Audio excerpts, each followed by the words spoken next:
Hello, and welcome to Zap the Gender Pay Gap, the podcast series where we expose the elephant in the room. The elephant's name, the gender pay gap. I am coming to you from Memphis, Tennessee, located on the banks of the mighty Mississippi River. Nestled in the southwest corner of the state, Memphis is home to the blues, barbecue, and so much more. I am your host, Gwendolyn Tucker.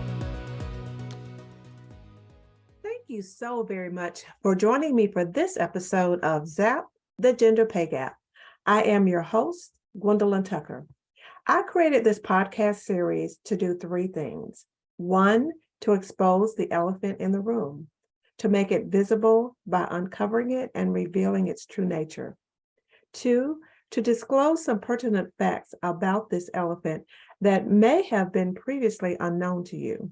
And then three, determine how to dispose of the effects of this elephant in the room.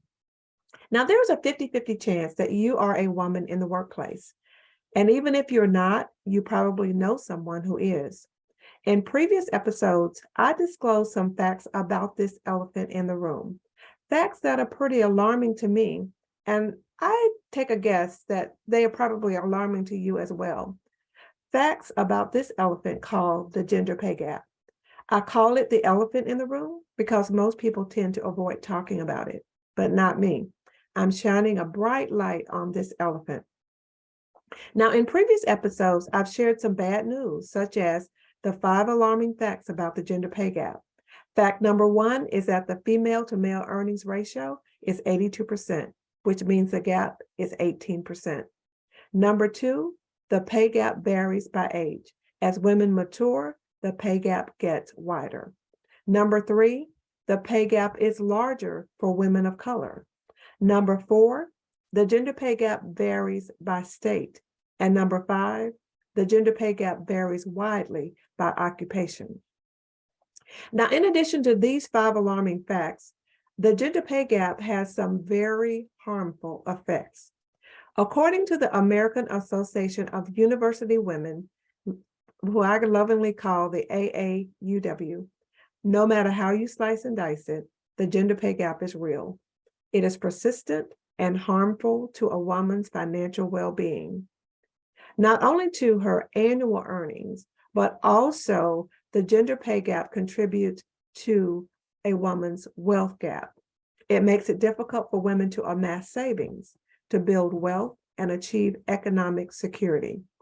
This elephant manages to stick its trunk into a woman's paycheck every payday and take out a big chunk of her pay. I'd say 18% is a pretty big chunk. The pay gap even follows women into retirement. As a result of lower lifetime earnings, they receive less in Social Security and ultimately in pensions. And in terms of overall retirement income, can you guess what percent of income women have saved compared to men? Women have only 70% of what men have saved in overall retirement income. Now, in the midst of all this bad news, I do have some good news. The bad news is that women in general are underpaid. The good news is that you can find out if you're one in that number. Now, if you haven't done so already, please download my ebook, Underpaid, the #1 challenge women face in the corporate workplace. Just click the link in the description box below to download the ebook. In it is a roadmap for finding out if you are caught in the gender pay gap. But more importantly, I identify how to take steps to get out. Now, this elephant is an eating machine, but I think it's high time we put this elephant on a diet. So how do we do that? Now, going after your fortune is going to require you taking some calculated risk. And when I say fortune, I use this formula. Fortune equals F to the 3rd power. The first one is faith. Faith that it's worth it, but more importantly, that you're worth it. Number 2, fortitude. It's going to take a fearlessness and a fierceness to go after your fortune. And then finally, you're going to have to be armed with facts, with data, with evidence to back up your case, because feeling something is due you and backing it up with facts are two different things. Now, we need confidence, courage, and certainty to go after our fortune. Now, talking about money and pay can be uncomfortable for some, but it is a necessary part of life. And my question to you is that, would you rather be uncomfortable and remain in the gender pay gap, or would you like to feel uncomfortable trying to get out? Now, I mentioned to you that the number 5 alarming fact was that the gender pay gap varies widely by occupation. Now, I have a degree in accounting, and I went on to become a CPA after starting my career in paper manufacturing in cost accounting. And cost accounting was actually one of my favorite classes in college. So as I conducted my research, I took a look at some roles I held, such as accountants and auditors, because I was an internal auditor in a paper manufacturing company.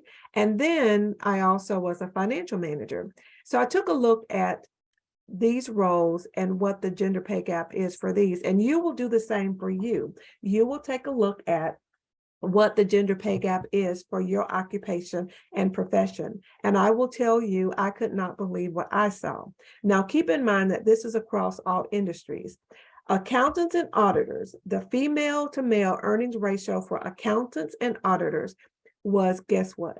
78%, which means the gap is 22%. And then for financial managers, it was actually even worse. It was 66.1%, which means the gap is close to 34%. Now, you don't have to be an accountant or auditor or financial manager to know that these numbers are definitely not good. Now, after you download my ebook, Underpaid, the #1 challenge women face in the corporate workplace. If you haven't done so, just click on the link in the description box below. But in section 3, I will show you how to determine the state of your pay. Now, by starting where you are, you can determine if you are being underpaid. Now, to determine if there is a pay gap and the size of that pay gap, what I'm going to ask you to do is to compare what you currently earn relative to what you should be earning in your position. And I also give you instructions on how to calculate that in terms of calculating your current pay in the workplace. And you're going to need 3 things. This information is already at your fingertips or should be readily handy to you.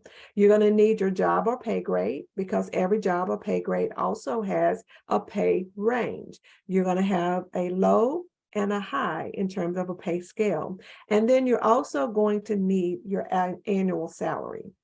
Now, no one can pay you what you're worth because you are priceless, but they can pay you what your contribution is worth. And by starting where you are, you can determine if you are being underpaid. So please follow the directions that I outlined in my ebook, Underpaid. Once you complete section 3, you will take a look at section 4. It is a bonus section that I have included that will show you how to develop your strategy for closing your gender pay gap. Now, I've run out of time for this episode, but I would encourage you to please join me next week at noon Central Standard Time for the next episode of ZAP, the Gender Pay Gap. March is going to be Women's History Month, and for the entire month of March, I will be discussing how women can make history by doing a couple of things, by closing their gender pay gap and showing other women how to do the same.